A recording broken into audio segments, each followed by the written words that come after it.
Hey guys, and welcome back to this channel. In this video, I will be showing you guys how you can change your default browser on iPhone.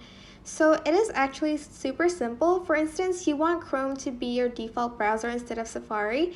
Make sure you download it first so that you can change it.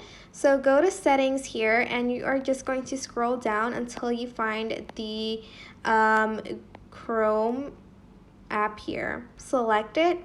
And as you can see, the default browser app is on Safari. So you're just going to want to select it and select Chrome. And now your default browser app will change to Chrome instead of Safari. I think it works if we just search something. So as you can see, the suggestions will come up like into like Google Chrome instead of Safari. So yeah, that will like show you that the default browser has changed to Google Chrome. And that is basically it. I hope this tutorial was helpful for you guys.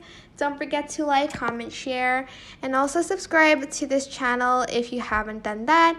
If you have any questions, just leave it in the comment section down below, and I will try my best to answer them all for you. Thank you so much for watching. Bye!